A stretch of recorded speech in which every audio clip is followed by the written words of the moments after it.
So here I am driving with this high school senior. He's in the front seat. I'm shotgun. He's having a blast. He was stepping on it a little bit, Jay. He was. I'm like, all right, if you want to feel the supercharger, feel it. I'm like, but not fast. And then the phone rings, and it's Gary Patterson.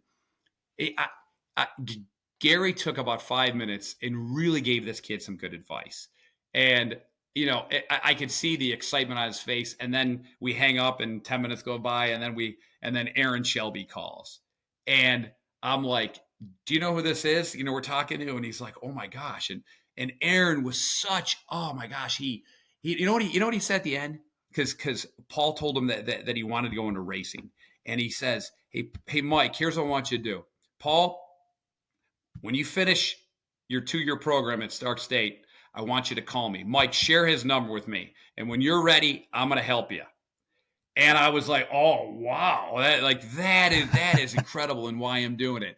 And there are so many good people in here. And I'm just like a catalyst, or, I'm just trying to help put people together.